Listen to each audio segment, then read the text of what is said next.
everybody, welcome back to Skyway Classics YouTube channel. We are now jamming and cruising in our 1955 Chevy Custom, 210 to be exact. Of course, you can tell by the post here.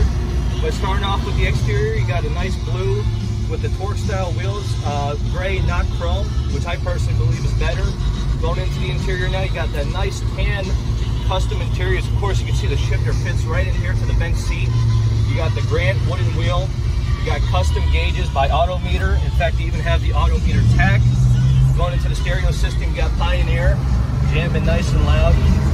6-speed shifter. And of course, they nicely did the clock here, right where the Chevy emblem's supposed to be. Going underneath the hood, you got the small block Chevy with headers, AFR heads, Holley intake. You also got vintage air to keep you nice and cool. In fact, now you see the brakes work just as fine too.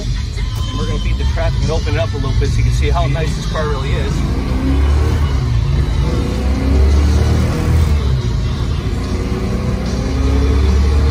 Shifts, amazing. Drives very good. Of course, you want to always be safe. You don't want to get pulled over, especially down here in Florida, because the cops can be a little bit of a so-and-so. Other than that, we're just going to safely get it turned around and up on the lift. So stay tuned to see you underneath.